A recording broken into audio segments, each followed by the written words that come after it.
ప్రభు నామానికే మహిమ కలుగును గాక.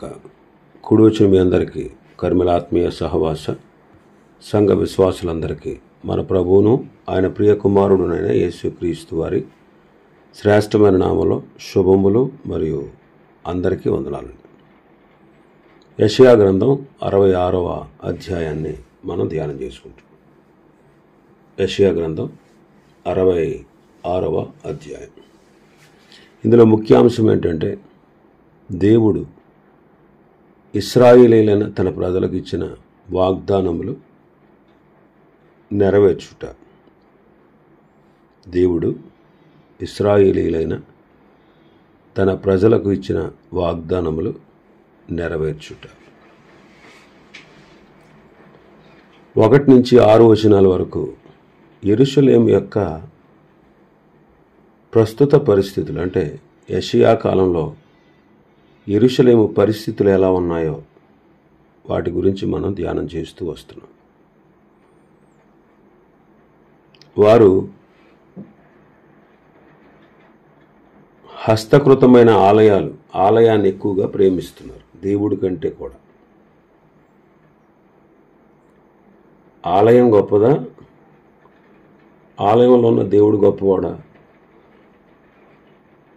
దేవుడే గొప్పవాడు. కానీ వారు దేవునికి ఇవ్వాల్సిన ప్రాధాన్యత ఇవ్వకుండా ఆలయానికి ఎక్కువ ప్రాధాన్యత ఇచ్చారు. దేవుని ప్రాధాన్యత వాళ్ళ జీవితాల్లో లేదు. ఇంకా వారు పాపాలు కప్పుకోవడానికి ఎంతోమంది బలులు తెచ్చారు.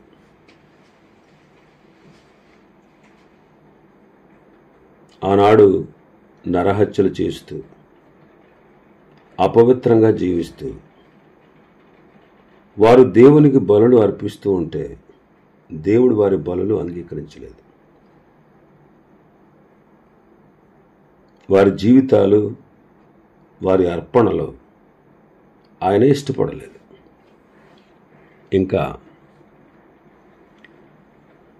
ఆయన పిలిచినప్పుడు, అంటే తన ప్రవక్తల ద్వారా తన వైపు తిరగమని హెచ్చరించినప్పుడు వారు దేవుని వైపు తిరగలేదు. కనుక దేవుడు వారి మీదకి శిక్షను పంపించాడు.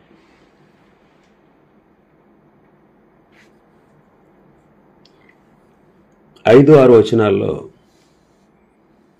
దేవుడు మిగిలి ఉన్న శేషానికి, అంటే ఆయన మీద తిరుగుబాటు చేసి ఆయన మాట వినకుండా దేశ బహిష్కరణ గావించబడి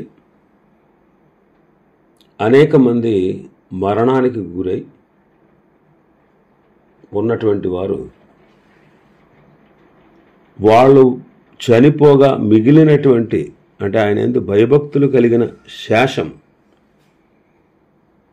ఆ శేషమునకు వాగ్దానం ఇచ్చాడు ఆయన. 6వ వచనం, ఆలకించుడి, పట్టణములో అల్లరి ధ్వని పుట్టుచున్నది, దేవాలయము నుండి శబ్దము వినబడుచున్నది, తన శత్రువులకు ప్రతీకారము చేయుచుండు యెహోవా శబ్దము వినబడుచున్నది. 5వ వచనం చూస్తే, యెహోవా వాక్యమునకు భయపడువారలారా ఆయన మాట వినుడి, మిమ్మును ద్వేషించుచు నా నామమును బట్టి మిమ్మును త్రోసివేయు మీ స్వజనులు మీ సంతోషము మాకు కనబడినట్లు యెహోవా మహిమనొందునుగాక అని చెప్పుదురు, వారే సిగ్గునొందుదురు. మిగిలిన శేషము వారు దేవునికి భయపడుతున్నారు. తిరుగుబాటు చేసేవారు చెరకు వెళ్ళారు, కొందరు క్షామమునకు అప్పగించబడ్డారు, కొందరు ఖడ్గానికి అప్పగించబడ్డారు, కొందరు తెగులుకు అప్పగించబడ్డారు, కొందరు క్రూర మృగాలకు అప్పగించబడ్డారు. కొద్ది శేషం మాత్రం ఆయనను ప్రేమిస్తూ ఉన్నారు, ఆయనకు భయపడుతూ ఉన్నారు. కాబట్టి దేవుని వాక్యానికి భయపడేవారు ఇక్కడ మాట్లాడుతున్నాడు, యెహోవా వాక్యమునకు భయపడువారలారా అంటున్నాడు. శేషించిన ప్రజలు ఆయన వాక్యమునకు ఆయనకు భయపడుతున్నారు. కొంతమందే. మరి దేవునికి భయపడేవారు, దేవుని వాక్యమునకు భయపడేవారు ఆ కాలంలో ఉన్నారు, ఇప్పటి కాలంలో కూడా ఉన్నారు. ఇప్పటి కాలంలో కూడా ఉన్నారు. దేవుని వాక్యమునకు భయపడేవారు. పాత నిబంధనలో చూస్తే అబ్రహాము దేవునికి భయపడేవాడు. అబ్రహాము దేవునికి భయపడేవాడు. ఆదికాండం 22వ అధ్యాయం 12వ వచనం. అప్పుడు ఆయన, ఆ చిన్నవాని మీద చేయి వేయకుము, అతనినేమీ చేయకుము, నీకు ఒక్కడయ్యున్న నీ కుమారుని నాకియ్య వెనుతీయలేదు గనుక నీవు దేవునికి వాడవని ఇందువలన నాకు కనబడుచున్నది. ఇక్కడ ఈ అధ్యాయంలో అబ్రహాముకు దేవుడు ప్రేమ పరీక్ష పెట్టాడు. ప్రేమ పరీక్ష, విశ్వాస పరీక్ష కాదండి, ప్రేమ పరీక్ష పెట్టాడు. అబ్రహామును దేవుడు, నీకు ఒక్కడై ఉన్న నీ కుమారుణ్ణి నాకు బలిగా ఇవ్వు అన్నాడు. నీకు ఒక్కడై ఉన్న కుమారుణ్ణి నాకు బలిగా ఇవ్వు.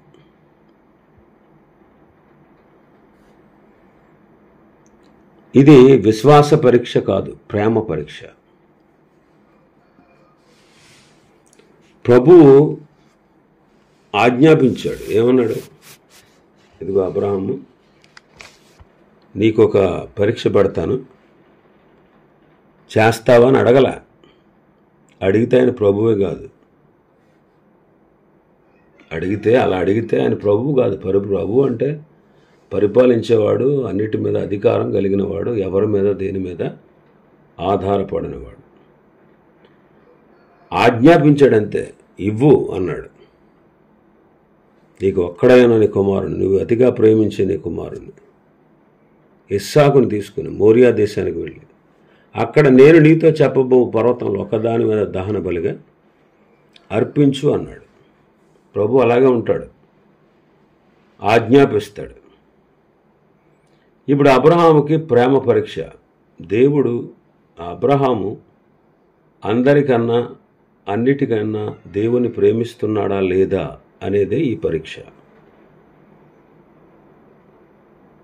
మరి అబ్రహామును అందరూ ప్రేమిస్తున్నారు. శారా ప్రేమిస్తుంది, హాగర్ ప్రేమిస్తుంది, ఇస్సాకు ప్రేమిస్తున్నాడు, ఇష్మాయిల్ ప్రేమిస్తున్నాడు, దాసులు ప్రేమిస్తున్నారు, అతని పశువులు, అతనికున్న అన్నీ కూడా ఆయన ప్రేమిస్తూ ఉంటారు. మరి ఇప్పుడు ఎంతమంది ప్రేమిస్తున్నారు కదా అబ్రహాముని.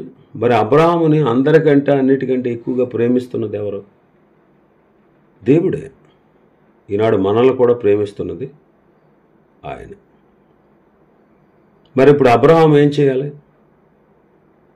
ఒక ఆశ్చర్యకరమైన పని చేయాలి. దేవుడు చేయమన్నాడు. మరి ఈ ఆజ్ఞ అసాధారణమైందనమాట. లోబడ్డానికి చాలా కష్టం. మరి ఎందుకు పెట్టాడు ఈ పరీక్ష?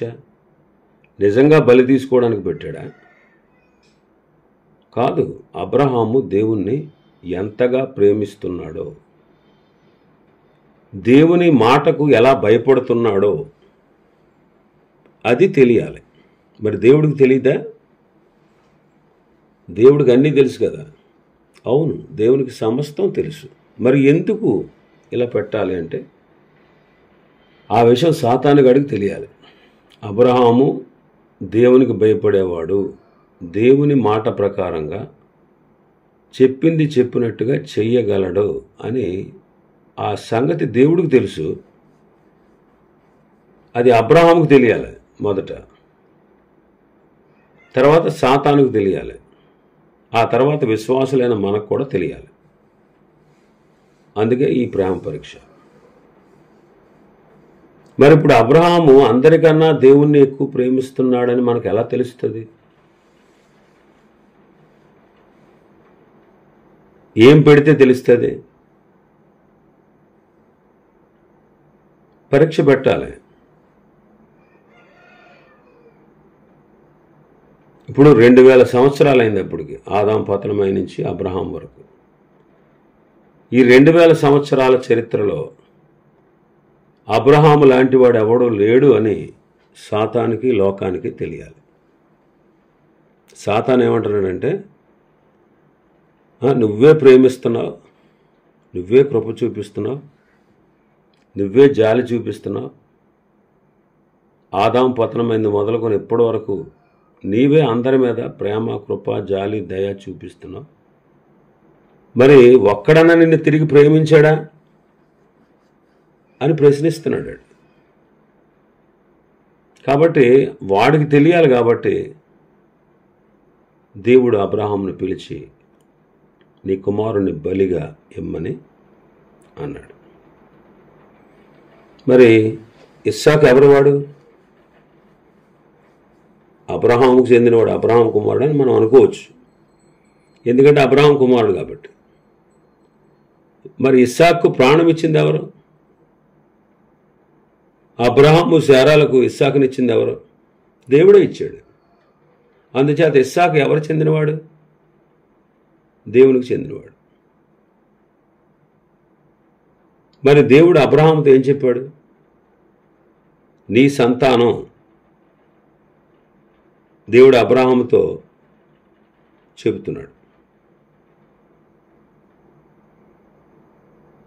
నీ సంతతి వారి ద్వారా భూలోక వంశాలన్నీ ఆశీర్వదించబడతాయి అని చెప్పాడు.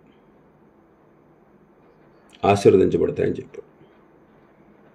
మరి దేవుడు అబ్రహాముతో నీకు పరీక్ష పెట్టనా అని అడిగాడా? చాటున సాతాను తెలియకుండా, అబ్రహాము నేను నీకు పరీక్ష పెడతాను, మరి నువ్వు నేను చెప్పినట్టుగా చెయ్యి, అప్పుడు సైతాను ఓడిపోతాడు అని ఏదన్నా మాల్ ప్రాక్టీస్ లాంటివి చేశాడా? లేదు. ఆజ్ఞ ఇచ్చాడంతే. అది దేవుని మాట. అబ్రహాము వెంటనే విధేయత చూపాడు. నీ కుమారుని బలిస్తావా నేను అడిగితే అని అడగలే ప్రభువు. ముందు కమాండ్ అన్నమాట, ఆజ్ఞాపించాడు, బలి ఇవ్వు అన్నాడు. మరి దేవుడేమో ప్రభువుగా ఆజ్ఞాపిస్తే అబ్రహాము దాసుడుగా చిత్తం ప్రభువా అన్నాడు. అంతే. దేవుడు పని చేసేవాడికి చెప్తాడు, చెయ్యని వాడికి అసలు చెప్పడం. మరి ఈ సందర్భాన్ని అందరూ చూస్తున్నారు, దేవదూతలు చూస్తున్నారు. మరి అబ్రహామే చిత్తం ప్రభువా అన్నాడు. మరి ఆదాము అవ్వలు సులువైన ఆజ్ఞ మీరిపోయారు కదా. వద్దన్న ఫలం తిని సులువైన ఆజ్ఞ తినొద్దు అన్నాడు. అది చాలా సులువైన ఆజ్ఞ. ఆ సులువైన ఆజ్ఞగా వాళ్ళు విధేయత చూపలేదు. మరి ఇక్కడ అబ్రహాము కఠినమైన పరీక్షకు కూడా విధేయత చూపుతున్నాడు.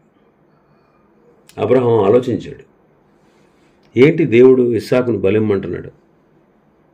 ఇస్సాకు వలనైనదే నీ సంతానం అనబడద్దే.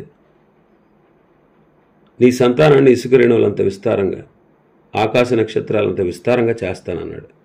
ఇస్సాకు వలనైనదే నీ సంతానం అనబడద్ది అన్నాడు. మరి ఇప్పుడేంటి ఎలా అంటున్నాడు? బలిచ్చేయమంటున్నాడేంటి అని ఆలోచించాడు. అప్పుడు అలా అర్థమైంది అబ్రహాంకి ఏంటంటే, ఓహో, దేవుడు నన్ను పరీక్షిస్తున్నాడు, ఇది ఖచ్చితంగా పరీక్షే అనే విషయం అబ్రహాంకు అర్థమైంది. అబ్రహాము పాపి అయినా కాదా? పాప శిక్షను తప్పించుకునే అవకాశం ఉందా అబ్రహాముకి? ఉందా. ఎందుకంటే విమోచకుడు నమ్మాడు, బలిచ్చాడు.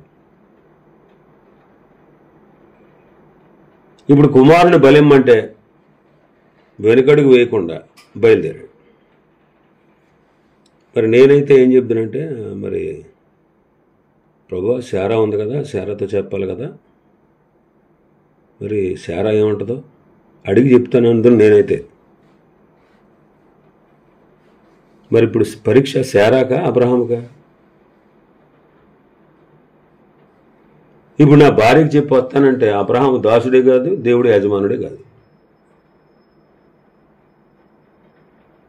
అయితే అబ్రహాము ఎవరిని ఎక్కువ ప్రేమించాడు? దేవున్నా లేక ఇస్సాకునా? ఇప్పుడు మరి అబ్రహాము దేవునికి లోబడతాడా ఈ విషయంలో? లేకపోతే తన కుమారుని కాపాడుకుంటాడా? అబ్రహాము బలి ఇవ్వడానికే నిర్ణయించుకున్నాడు. ఎందుకు తెలుసా?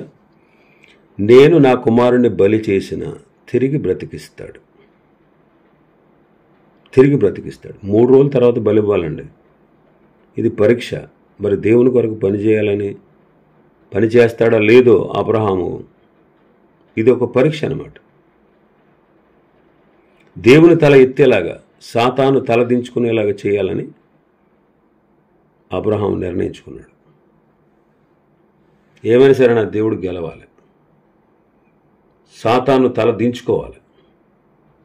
ఇది పరీక్ష అనే విషయం అబ్రహాముకు అర్థమై అబ్రహాము బలి చేయాలని నిర్ణయించుకున్నాడు.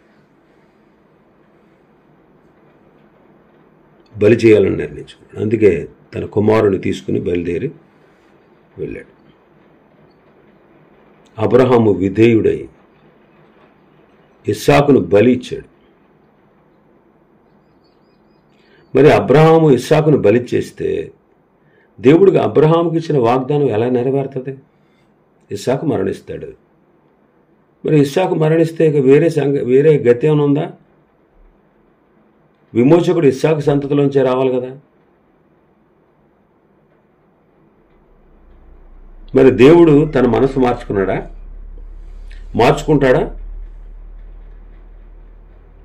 అబ్రహాము దేవుని అనుమానించి ప్రశ్నించలేదు.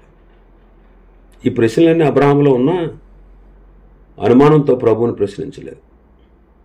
దేవుడు అబద్ధమాడనివాడని అబ్రహాముకు తెలుసు. ప్రమాణం చేశాడంటే ఖచ్చితంగా దాన్ని నెరవేరుస్తాడని తెలుసు. ఏ విషయంలో అయితే ప్రమాణం చేశాడో అందులో మనస్సు మార్చుకోడాయన అని అబ్రహాముకు తెలుసు. అబ్రహాము దేవుని నమ్మి ఆయన తన మాట నిలబెట్టుకుంటాడు అని అబ్రహాము నమ్మాడు.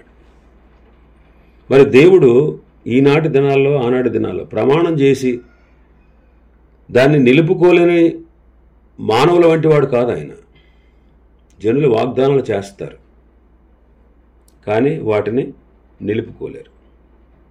అయితే దేవుడు మనుషుల్లా కాదు, తాను చేస్తానన్న సమయంలో సంపూర్ణంగా చేసి తీరుతాడు. దేవుడు చెప్పిన దాన్ని చేస్తాడు అని అబ్రహాము నమ్మాడు. తాను దేవుని మాట విని ఇస్సాకును బలి ఇచ్చిన ఆయన ఇస్సాకును మరణం నుంచి లేపుతాడని అబ్రహాము నమ్మాడు. ఒక మనిషిగా ఇది అసాధ్యమైన ఒక మనిషికి అసాధ్యమైన దేవుడు చేస్తాడు అని నమ్మాడు. ఆదాము అవ్వలకు వ్యత్యాసంగా అబ్రహాము స్పందించాడు. ఏదైనా వనంలో దేవుడు మంచి చెడ్డలు తెలివినిచ్చి ఫలాన్ని తినకూడదని అతనితో చెప్పాడు. తింటే ఆదాము చేస్తాడని దేవుడు చెప్పాడు. మీరు చావరని సాతాను చెప్పగానే వారు సాతాను మాట నమ్మేశారు. వారు దేవుని మాటను అనుమానించారు, అవిధేయులయ్యారు. వారు దేవుణ్ణి నమ్మలేదు. కానీ అబ్రహాం అలా కాదు. అబ్రహాం నమ్మాడు. వాగ్దానం చేసిన రీతిగా దేవుడు నెరవేరుస్తాడని అబ్రహాము నమ్మాడు అనమాట. పరలోకం అంతా కూడా దద్దరిల్లిపోయే సీన్ అనమాట ఇది. మరి ఇస్సాకు చెప్పాడా? చెప్పలేదు. మరి ఇస్సాకు కూడా తక్కువవాడా? చిన్నోడేం కాదు ఇస్సాకు, పెళ్ళిడు వచ్చినోడు, పిల్లవాడు అని ఉంటుంది. పిల్లవాడు అంటే ఏంటి? ఇప్పుడు చూడండి, నాకు 50 సంవత్సరాల పైన ఉన్నాయి. మా అమ్మకి ఇంకా నేను పిల్లవాడినే. పిల్లవాడని పిలుస్తుంది అంటే చిన్నపిల్లవాడినా? కుమారుడనే కదా. అలాగే ఇక్కడ ఇస్సాకు చిన్నోడేం కాదు. వయసుకు వచ్చినవాడు, పెళ్ళిడికి వచ్చినవాడు. ఇస్సాకు అడుగుతాడు, తండ్రి కట్టెలు ఉన్నాయి, నిప్పు ఉంది, కత్తి ఉంది, దహన బలికి గొర్రెపిల్ల ఇది. దేవుడే చూసుకుంటాడు అన్నాడు అబ్రహాం.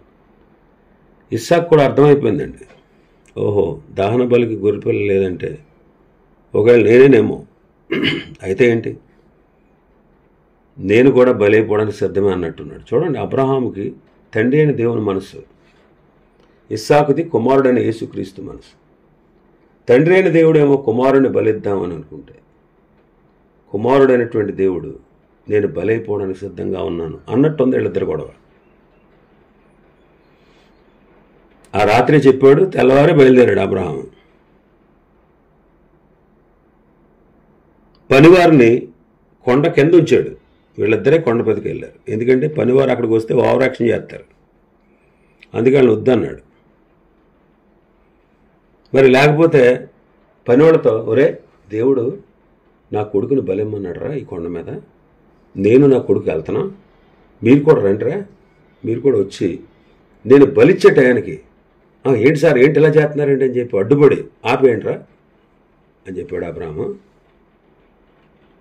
అసలు అలాంటి పనులు అబ్రహాం చేయలేదు, వాళ్ళ కింద వదిలేసాడు వెళ్ళాడు. అబ్రహాము తండ్రి అయిన దేవుడు లాంటివాడు, ఇస్సాకు కుమారుడైన దేవుడు లాంటివాడు. అబ్రహాము తండ్రి అయిన దేవుడు, కుమారుడైన దేవుడు, పరిశుద్ధాత్మ దేవుడు వంటివాడు.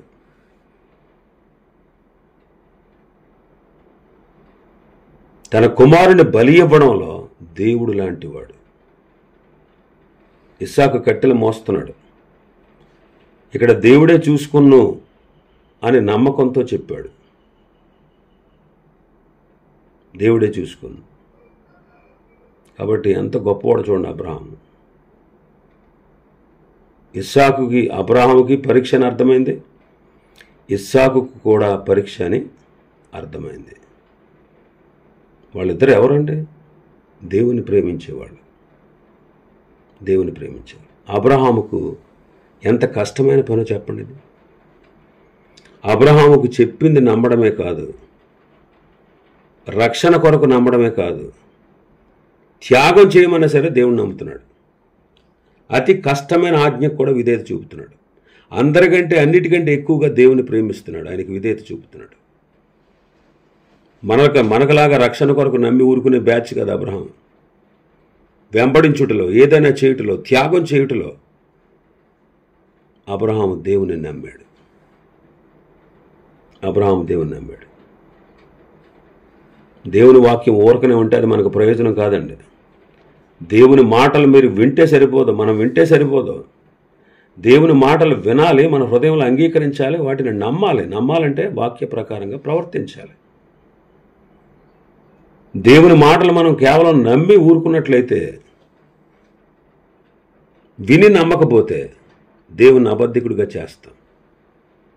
సాతాను ఏదైనా వనంలో హవ్వతో మాట్లాడుతున్నప్పుడు ఆమె దేవుణ్ణి అబద్ధికుడిగా భావించింది. అలా అబద్ధికుడిగా దేవుణ్ణి చేయడానికి, భావించేటట్లు చేయడానికి అతడు ఆమెను మోసం చేశాడు సాతాను. మంచి చెడ్డలు తెలిమిచ్చే పండు తింటే మరణిస్తారని దేవుడు చెబితే, చావనే చావు అని సాతాను చెప్పాడు. చూడండి, వాక్యం విని నమ్మకపోతే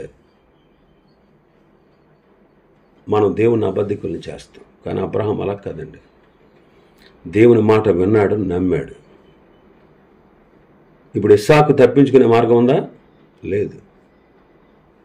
ఇస్సాకు తప్పించుకోవడానికి అవకాశం లేదు.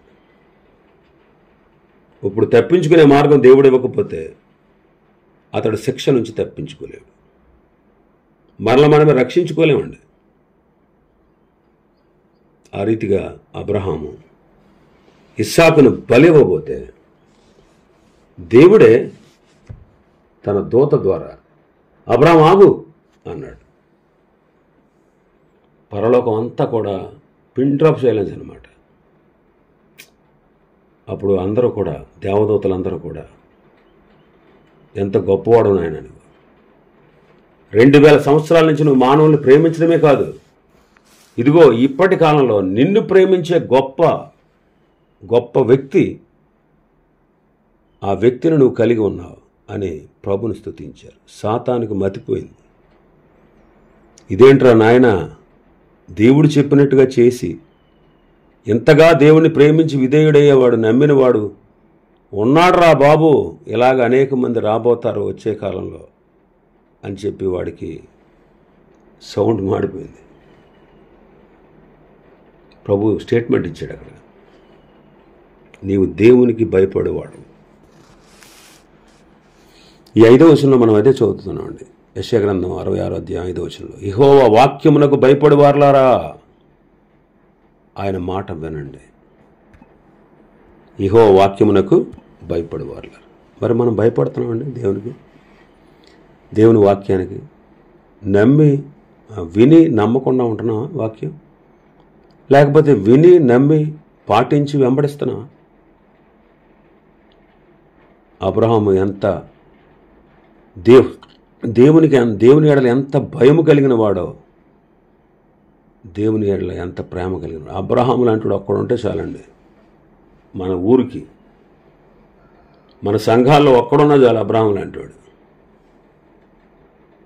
అబ్రహాము లాంటివాడు ఒక్కడున్నా చాలు మన దేశంలో.